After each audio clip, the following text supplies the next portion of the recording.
Se ve, ¿verdad? Si no se ve, me van a avisar. Se ve por ahí, estoy hablando sin que se vea la diapo.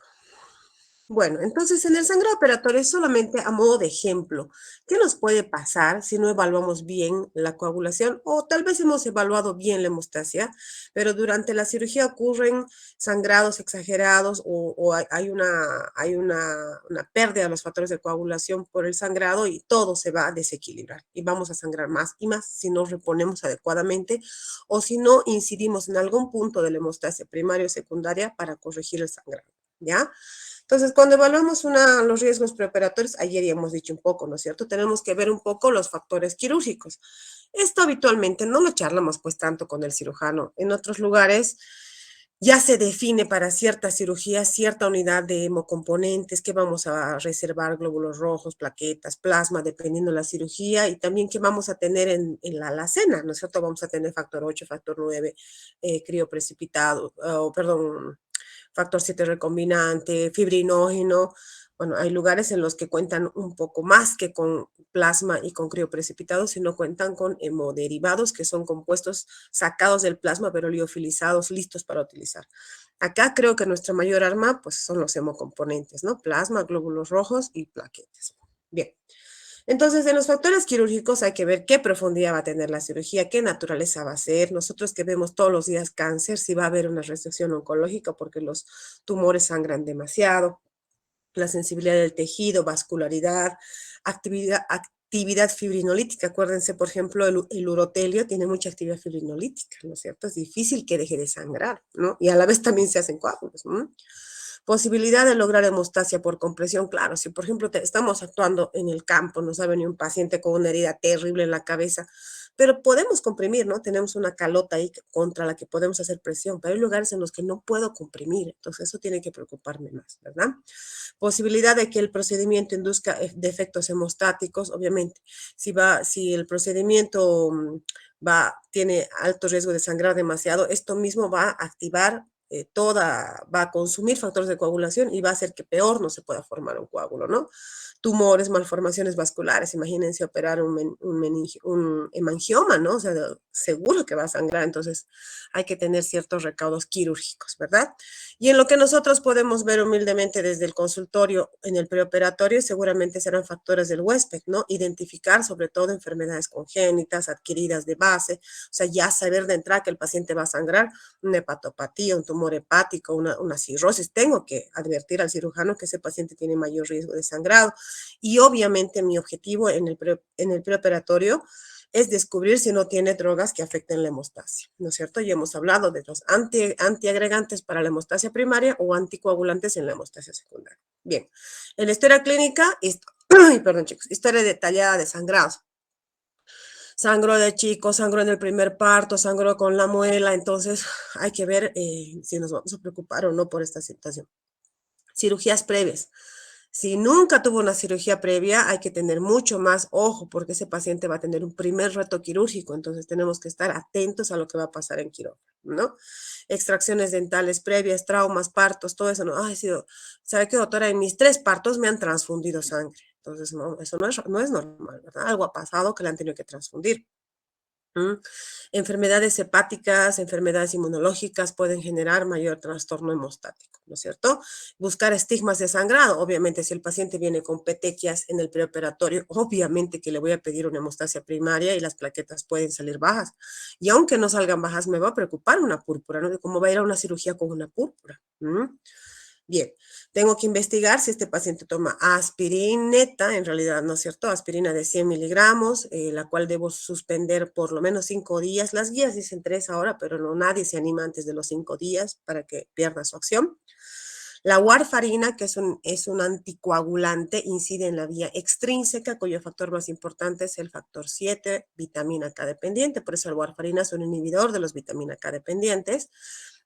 Tarda en iniciar su acción 3 días y también tarda 3 días en no tener acción. Es decir, si yo suspendo y mañana lo meto a cirugía, igual va a sangrar, porque necesita 3 días para no tener acción, ¿verdad?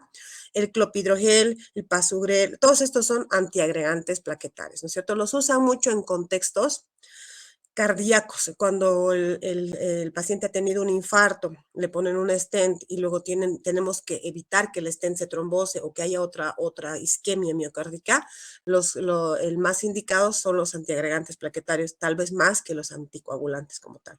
Pero a la vez también necesitan más tiempo para dejar de actuar y son pacientes de riesgo. Por ejemplo, si un paciente que le han puesto recién un stent que está anticoagulado y antiagregado se cae, puede tener no solamente un chinchón, ¿no es cierto? Puede tener una hemorragia cerebral.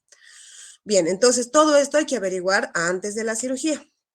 También otra vez, bueno, esto a modo de repaso nada más, saber cómo funciona la hemostasia, ¿no es cierto? Hemostasia primaria, cuya artista más importante es la plaqueta, se ayuda de la exposición del subendotelio para llamar a las plaquetas, también ahí juega un poco el rol el factor de von Willebrand, todo se basa en que el endotelio se daña, el endotelio es la capa que evita que haya un trombo, pero se expone el subendotelio y empieza a llamar para que haya un trombo porque hay un sangrado, ¿verdad? Entonces la hemostasia primaria se accede a través del conteo de plaquetas de un hemograma y como no puedo ver exactamente la función plaquetaria, tengo que hacer un tiempo de sangría al menos subjetivo para que yo pueda ver si podría estar bien la hemostasia primaria.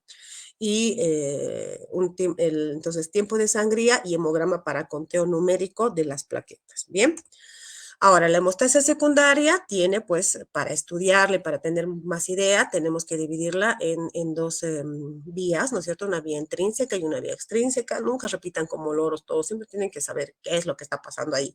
Que lo único que quiere decir es que son dos formas de poder activar más un coágulo y hacerlo más fuerte y duro, ¿no es cierto? Y eso nos ayuda también a ordenar un poco la hemostasia y sabemos que en la vía extrínseca participa el factor 7 sobre todo, que es un vitamina K dependiente y que puedo medirlo a través del laboratorio que se llama tiempo de protrombina.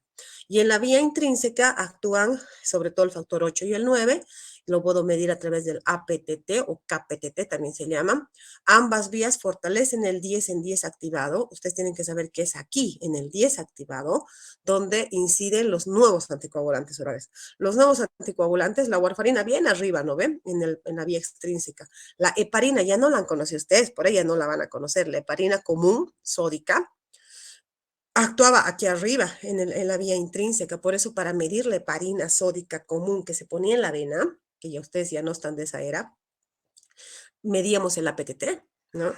Pero ahora los nuevos anticoagulantes orales inciden bien abajo en el 10 y lamentablemente lo que tienen de potentes, de buenos, tienen de malo en que no se los puede medir. Ahora no podemos darnos cuenta cuánto están actuando los nuevos anticoagulantes orales, apixaban, rivaroxaban e incluso la enoxaparina. La enoxaparina también actúa bien abajo en el 10, ¿no es cierto? Sí me puedo ayudar con una medición final de fibrinógeno. El fibrinógeno es el producto final de la vía intrínseca y la vía extrínseca, ¿no es cierto? Entonces, si yo mido un TP, un APTT y un fibrinógeno, probablemente tengo una idea más exacta de cómo está la hemostasia secundaria. Bien. Hay pacientes que son, o cirugías que son de alto riesgo, ¿no es cierto? Cirugías que involucran órganos vitales, disecciones profundas, que yo estime que va a sangrar mucho, por ejemplo, una cirugía traumatológica, ¿no? El traumatólogo me dice, uy, esto va a sangrar, una cirugía oncológica, entonces tengo que prever más cosas con eso. Obviamente tengo que llevar al paciente a niveles óptimos, TP y APTT normales, ¿no es cierto? Si es un hemofílico, prever factores de coagulación 8 y 9 para estar atento y llevarlo lo más normal posible a una cirugía que el fibrinógeno esté mayor a 100, porque eso me dice que puede lograr formar un coágulo, ¿no es cierto? Y las plaquetas se dice que casi todas las cirugías se pueden hacer con plaquetas mayor a 50,000, aunque hay cirugías de muy alto riesgo que deben tener más de 100,000 plaquetas, sobre todo las cirugías cerebrales, oculares y también las cardíacas, ¿no es cierto? En todo caso. Bien. Bien, entonces debo evaluar exhaustivamente que no tome todos estos elementos nuevamente, ¿no es cierto? Debo suspender los determinados tiempos antes de la cirugía, eso no lo vamos a ver. Bien, entonces, la hemorragia intraoperatoria puede ser por una hemostasia local inadecuada, o sea, yo le he mandado bien, el paciente tiene buena hemostasia, pero no están logrando hacer hemostasia en todos los puntos que traumatizan. Y eso puede darnos un sangrado en APA y hay que empezar a cerrar, ¿no es cierto? Puede ser un efecto quirúrgico también, puede ser un tejido que es muy friable, un tejido urinario, puede ser un cáncer, ¿no es cierto? Y también ya que definitivamente el cirujano está haciendo haciendo todo lo que puede, la cirugía no es tan compleja, pero tiene defectos de la coagulación y entonces ahí sí va a sangrar también, ¿ya? Entonces la acumulación de acidosis, hipotermia, daño plaquetario, pérdida de los factores de coagulación, fibrinólisis nos va a llevar a un sangrado masivo y nos puede llevar a un choque hemorrágico. Otra vez esto para que vean que no están tan fregados ustedes, en otros lados es más difícil la coagulación. Bien, entonces cuando hay un contexto de sangrado, en cualquier escenario, puede ser una emergencia con un paciente apuñalado, puede ser un accidente de auto, puede ser un aborto, puede ser un quirófano donde está el paciente sangrado desde el minuto cero, ya llevan 20 minutos de cirugía y el paciente ha sangrado muchísimo. Va a haber siempre un conflicto porque nadie va a querer, es decir, nadie va a poder solucionar solito lo que está sucediendo. Lado, el anestesiólogo lo está sosteniendo con volumen, está tratando de mantener la presión, el terapista no lo va a recibir si no lo tienen estable, el hemoterapista ya no tiene más hemocomponentes, por ejemplo, entonces hay que razonar un poco y ver en qué podemos ayudar y bueno, ahí también está metido el hematólogo, porque el hematólogo pues tiene también esto de hemoterapia, ¿verdad? Y de manejo de los elementos que mejoran la hemostasis. Vamos a ver que por eso el choque hemorrágico es un escenario muy complicado, chicos. Vamos a tratar de verlo cuando llevemos transfusión, porque es medio largo transfusión, pero el choque hemorrágico, el diagnóstico de choque hemorrágico desencadena lo que se llama transfusión masiva. O sea, el lema de la transfusión es no, si no hace falta, no transfundas, ya lo vamos a ver el viernes, ¿no es cierto? La mejor transfusión es la que no se hace, porque la transfusión tiene, pues, acarrea otros problemas de origen inmunológico infeccioso. El único contexto en el que decimos transfundan a mansalva es el choque hemorrágico, ¿no es cierto? Cuando se ha diagnosticado un choque hemorrágico, debe desencadenarse la transfusión masiva. ¿Qué quiere decir transfundir? Glóbulos rojos, plaquetas y plasma de manera continua hasta que el paciente fallezca o salga adelante. ¿Me entienden? Entonces vamos a tratar de ver ese contexto de choque hemorrágico en la, en la cirugía, digo, en la clase del viernes, ¿ya? Pero tienen que saber que el choque hemorrágico es una indicación de transfusión masiva. ¿Cómo se diagnostica? Es un poco complicado, ¿no es cierto? Se dice que si ha sangrado más de 3 litros, ¿cómo voy a saber si ha sangrado más de 3 litros? Estoy viendo un paciente que viene accidentado con la cabeza sangrando, es difícil que me dé cuenta. Hay parámetros clínicos simples, 3 parámetros clínicos simples para saber si mi paciente está realmente en riesgo de choque hemorrágico. Presión sistólica menos de 90, frecuencia cardíaca más de 120, 4, perdón, lesión penetrante, o sea, una cirugía, una bala, un cuchillo, lesión penetrante y evidencia de líquido libre en cavidad abdominal. Para eso todos debemos aprender a hacer ecografía. La ecografía es un signo vital más en la emergencia y debemos saber reconocer por lo menos sólido de líquido de sangre. ¿No? Eso es lo primero que tienen que aprender cuando estén frente a un ecografista para que les enseñe. Bueno, dice que si tiene estas 4 cosas, está en choque hemorrágico. Entonces tengo que desencadenar transfusión masiva. Y eso es un protocolo tan complicado como desencadenar un protocolo de paro cardíaco. Hay que ensayarlo en los hospitales. Bien, no vamos a profundizar en eso.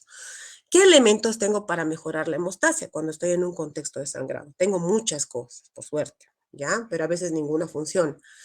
Tengo desde hormonas. Por ejemplo, tengo esta que se llama desmopresina. Es una hormona antidiurética potente.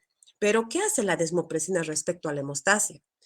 Mejora o impulsa la secreción de factor de von Willebrand. ¿Dónde actúa el factor de von Willebrand? En la hemostasia primaria al inicio, ¿no es cierto? Entonces me ayuda a iniciar la agregación plaquetaria. Puedo utilizarla, ¿no es cierto? Dependiendo qué tipo de paciente. Bueno, normalmente cuando estamos en choque, cuando estamos cerca del choque hemorrágico, bueno, todo lo que hay se utiliza, ¿no es cierto? Podemos usar antifibrinolíticos, quiere decir el cuerpo ya ha logrado hacer un coágulo, normalmente lo va a limpiar, ¿se acuerdan? Es parte de la fisiología. Bueno, no dejo que lo limpie, entonces yo hago que no se lise la fibrina. Entonces utilizo estas cosas, ¿no es cierto? Ácido tranexámico, proteinina, bueno, todo eso en las UTIs, en las emergencias, en las cirugías cardíacas lo usamos con relativa frecuencia. Los reyes de la hemostasia, de mejorar la hemostasia, que son los hemocomponentes, ¿no es cierto? ¿Qué hemocomponentes nos interesan? Los glóbulos rojos, bueno, va a tener anemia, pero eso no es lo más importante.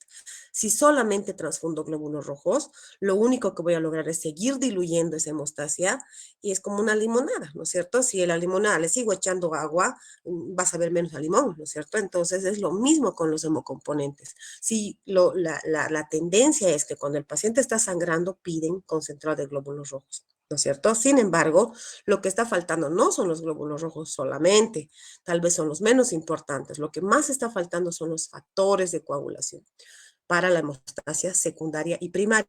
¿Y dónde están los factores de coagulación? Los factores de coagulación del 1 al 13 para la hemostasia secundaria vía intrínseca y vía extrínseca están en el plasma fresco congelado y en el crío precipitado más concentrado.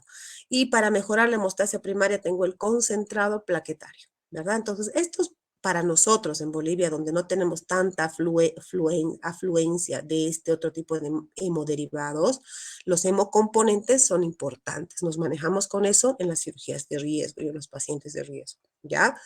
Luego tenemos hemoderivados. Estos hemoderivados vienen también del plasma de la gente. No es que hoy por hoy no se puede fabricar sangre, chicos. No se puede, por más que hagamos quimio, nadie fabricó sangre. Todos los elementos de la sangre vienen del plasma de la gente. Solo que hay fábricas o plantas procesadoras de grandes cantidades de plasma remanente de los bancos en todo el mundo. En Bolivia la más cercana es la de Córdoba, enorme, en la Universidad Nacional de Córdoba, donde todo el plasma remanente de los bancos de sangre se lo procesa como en grandes tambores, como en las cervecerías, les podría decir, y se obtienen elementos finos, directos, no todo el plasma, sino se puede sacar factor 7, factor 8, complejo protrombínico, ¿se acuerdan? 5, 7, factor 9, factor 8, todo lo que tenga de una manera muy fina, muy purificada, liofilizada y potente, ¿no es cierto? Entonces lo puedo utilizar cuando la hemostasia secundaria está mal, ¿ya? Nuevamente recordarles que no es pues como el libro nos dice tan ordenadito, primero la primaria, luego la secundaria, primero la vía intrínseca, no es así. Entonces, eso nos hemos dado cuenta, pues, ¿cómo nos hemos dado cuenta? De una manera bien obvia. Estos laboratorios que miden la hemostasia secundaria, sobre todo TP, que mide la vía extrínseca, y APTT, que mide la vía intrínseca, sirven en contextos estables. Cuando estamos en quirófano, primero que demoran. No es que los pido ahorita y están ahorita, no. Los pido ahorita y cuando me los entregan ya no es la misma condición del paciente, ya ha sangrado más, ya se está muriendo. Entonces no sirven en un contexto de urgencia, no debemos utilizarlos, no debemos guiarnos. Por otro lado, dice que son tan operador dependientes que pueden fallar. Por otro lado, tardan en dar un resultado, o sea, me refiero a que in vivo está pasando algo y no lo puedo expresar ex vivo, in vitro. ¿No es cierto? Entonces, el TP y el APTT no funcionan en situaciones de emergencia. Y ahí es que nos hemos dado cuenta que no había sido pues así ordenadita la hemostasia. Entonces, está el nuevo modelo de activación de la coagulación que implica una fase de inicio, amplificación y propagación, donde todos los factores de coagulación convergen en diferentes etapas y hacen un todo, ¿no es cierto? No es tan ordenado como parece. Entonces, basado en este nuevo concepto de la hemostasia, es que se ha tratado de crear nuevos laboratorios que nos puedan servir más, que nos puedan identificar más rápidamente lo que está pasando. Entonces, el TP y el APTT no es que sean malos, son buenos, pero en contextos estables. No reproducen la coagulación en vivo, o sea, no siempre reproducen lo que está pasando en el cuerpo. Hay falsos valores elevados de fibrinógeno por hemodilución. ¿Qué más? Los tiempos de respuesta, o sea, de que me hablen y me digan, su TP es tanto, su APTT es tanto, son inaceptables en la etapa de emergencia, ¿no es cierto? Demoran casi 30 minutos, no detecta la fibrinólisis, no refleja los efectos de lo que le estoy dando. Digamos, ya le estoy dando fibrinógeno, ahora, ¿cuánto da la PTT? No puedo hacer ese análisis porque demora tanto y no refleja realmente lo que está pasando, que realmente el TP y el APTT en un contexto de emergencia no sirve. Por eso acuérdense, cuando están en quirófano y están zapateando porque un paciente está sangrado y le están pidiendo TP-PTT, no sirve para tomar decisiones. O hay que adelantarse a las decisiones conociendo la fisiopatología, o si estamos en un hospital de otro calibre, tendríamos este aparato que nos explica mejor lo que puede estar pasando en ese momento, ¿no es cierto? Que es la tromboelastografía. Esta es una herramienta nueva de diagnóstico. Ustedes pueden creer que en Bolivia no tenemos ni una todavía. Esto se usa en contextos de cirugías grandes, por ejemplo, cirugías ortopédicas, cirugías cardíacas, donde trasplantes hepáticos, ¿no es cierto? Donde sabemos que va a haber un sangre importante.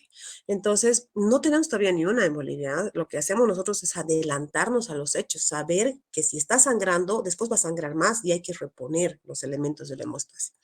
Pero bueno, en situaciones ideales tendríamos esto que ustedes tienen que conocer que existe, que es la tromboelastografía, que es este aparatito. Miren, un aparatito muy simplecito que puede estar en una terapia, puede estar en una emergencia, puede estar en quirófano, puede estar en hemoterapia, puede estar en un laboratorio, lo puede analizar un bioquímico, un médico también, ¿no es cierto? Está diseñado de una manera tan sencilla que lo puede analizar hasta los médicos que somos malísimos para los estudios, ¿no ven? Entonces, ¿en qué se basa este tromboelastógrafo? Es bien bonito. Miren, nosotros colectamos la muestra del paciente en el momento del caos, ¿no es cierto? En estos tubos, que siempre acuérdense, para coagulación, tubo con citrato celeste. Y se deposita dentro de la máquina en este reservorio que tiene un rotor que va dando vueltas. Y nos va diciendo más o menos en qué momento se produce el coágulo y diagrama el coágulo. Dice, este coágulo es débil, este coágulo es fuerte, a este coágulo le falta esto, le falta lo otro. De una manera bien gráfica. Miren, la gráfica normal de un buen coágulo, de una buena hemostasia, debería ser esta, ¿no es cierto? Tiene varios periodos. Vamos a ver de aquí. Bueno, vamos a ver acá por qué decimos que se basa en la nueva concepción. Porque esta gráfica de un coágulo bien hecho habla de un periodo de iniciación, habla de un periodo de amplificación, de propagación y de lisis. ¿Se acuerdan la nueva concepción de la coagulación? Bueno, parece que es así como suceden las cosas en vivo, ¿ya? Ahí tiene su rotor, su torsión y empieza a generar esta gráfica, ¿no es cierto? Un inicio, cuando empieza el coágulo, cuando se hace el máximo del coágulo, cuando empieza la fibrinólisis, ¿no es cierto? Tiene sus tiempos de reacción y sus curvas de reacción. Bien, por ejemplo, dice que en la primera etapa esta pequeña rayita que se genera acá tiene que ver con los factores de coagulación. Por ende, si esta gráfica me sale cortita, seguramente lo que necesita son factores de coagulación. ¿A dónde voy a acudir? No voy a acudir a las plaquetas, ¿no ven? Eso es hemostasia primaria. Si hablo de factores de coagulación proteínas, hablo de hemostasia secundaria. Sé que son del 1 al 13 y sé que están en el plasma. Entonces, le transfundiré plasma fresco congelado o finalmente crioprecipitado, que es un concentrado del plasma, porque me está diciendo que lo que le falta son factores de coagulación, ¿verdad? Si estoy en Alemania, probablemente tenga liofilizado, factor 8, factor 7, factor protrombínico, pero es lo mismo. Estoy hablando de que debo mejorar la hemostasia secundaria, porque la gráfica me lo está diciendo. Si voy más al inicio de la curva, dice que si esta parte es la que está alterada en su forma, lo que debo agregar es fibrinógeno. Entonces me voy directo al frasco liofilizado de fibrinógeno y si no estoy en un país de esos, utilizo crioprecipitado que tiene gran cantidad de fibrinógeno. ¿Ya? Si voy más allá, en la máxima amplitud, las que logran esto son las plaquetas. Qué diferente a la concepción primaria que teníamos, ¿no? Las plaquetas dice que están en la máxima amplitud del coágulo. Entonces, si esta gráfica es la que me sale mal, bueno, entonces, o esta parte de la gráfica, utilizaré concentrado plaquetario, ¿no ve? No usaré factores de coagulación, usaré concentrado plaquetario para mejorar la hemostasia primaria. Si está mal la última parte de la curva, quiere decir que está mal la fibrinólisis, entonces utilizaré antifibrinolíticos, ¿me entienden? Entonces, esto ha mejorado bastante nuestro interactuar con los pacientes en pacientes con choque hemorrágico o con ritos de sangrado dentro de un quirófano o dentro de una emergencia o dentro de una UTI, donde podemos orientarnos un poco más. Miren, ahí están las diferentes gráficas que nos pueden dar y cómo lo podemos resolver realmente bien para soncitos, ¿no ve? Que somos nosotros los médicos que nunca podemos entender valores de laboratorio. Sin embargo, lamentablemente, ni aún en países desarrollados está al alcance de todos. Todos seguimos basándonos en aprender adecuadamente la fisiopatología. O sea, lo más importante es aprender lo normal para darnos cuenta de lo anormal. Entonces, cuando un paciente empieza a sangrar, de más. Por ejemplo, me están llamando de quirófano diciéndome este paciente ya está sangrando media hora, ya perdió tanta sangre. Entonces, yo ya sé que ese paciente no necesita solamente glóbulos rojos. Por ahí me pide glóbulos rojos el cirujano, pero yo le voy a pasar factores de coagulación para mejorar la hemostasia secundaria y si tengo plaquetas para mejorar la hemostasia primaria, porque entiendo que todos sus factores se están perdiendo y no tiene con qué hacer un coágulo, ¿me entienden? Más allá de que está anémico y se está choqueando, ¿verdad? Entonces, tengo que acelerar, apresurarme. No voy a pedir, pídanle un TP, una PTT. Para cuando esté el resultado ya no me va a servir, ¿me entienden? Eso es un poco lo que a veces no terminamos de comprendernos, clínicos con quirúrgicos, pero cada vez más estas charlas, por ejemplo, yo les doy mucho a los anestesiólogos, que son los que tienen el control dentro de un quirófano, y ustedes como estudiantes tienen que conocerlo, ¿no es cierto? Son conceptos básicos de solucionar una hemorragia o una alteración de la coagulación hacia el sangrado, ¿ya? Bien, entonces, esta clase, he corrido mucho, ¿no? Uy, sí, chicos, he corrido muchísimo. Bueno, esta clase, básicamente quiero reforzar un poco eso, la hemostasia cuando va hacia el sangrado, de qué elementos puedo contar, ¿no es cierto? La siguiente clase vamos a hacer otra cosa bien cortita que es qué pasa cuando hay trombosis, al contrario, ¿no es cierto? ¿Cuáles son los factores de riesgo para la trombosis y qué debo hacer para evitar la trombosis o para prevenirla? Y vamos a enganchar con púrpuras el día jueves. Púrpuras, o tal vez primero púrpuras y luego trombosis, porque las púrpuras son las alteraciones de la hemostasia primaria, ¿ya? Que tienen que ver con la plaquetopenia o con un componente vascular. Bueno, pero ambas cosas son importantes, tanto la trombosis como las púrpuras. Vamos a hacer eso el día jueves. Estas dos últimas clases que van a venir jueves y viernes van a ser un poco pesaditas. ¿Ya? Vamos a hacer el jueves todo eso. Y el día viernes voy a también llamar a mis residentes porque nunca está de más volver a tocar ese tema que es hemoterapia. El día viernes vamos a hacer una clase un poco larga de hemoterapia. ¿Cuándo debo usar glóbulos rojos? ¿Cuándo plasma? ¿Cuándo plaquetas? ¿Cómo se indica? ¿Cómo se administra? ¿Cómo se preserva? Todo eso vamos a hacer el viernes, que eso es algo fundamental. Más allá del examen y que lo que sea, no pueden ir a un internado sin conocer cuáles son los conceptos básicos de la terapia transfusional, ¿ya? Bueno, y creo que con eso ya vamos a tratar de terminar todo el temario de hematología, que es amplio, pero yo en la última clase o tal vez mañana les voy a aclarar exactamente qué temas van a entrar al examen y son todos del libro del que hemos hablado desde el principio de Jesús San Miguel. ¿Ya? Muy bien, creo que por hoy los voy a dejar tranquilos porque a mí también me están matando aquí en mi casa. Pero primero somos médicos y primero somos estudiantes, ¿no? Entonces, a ver ahí, bueno, ¿alguna pregunta que tengan que hacer respecto a este tema cortito?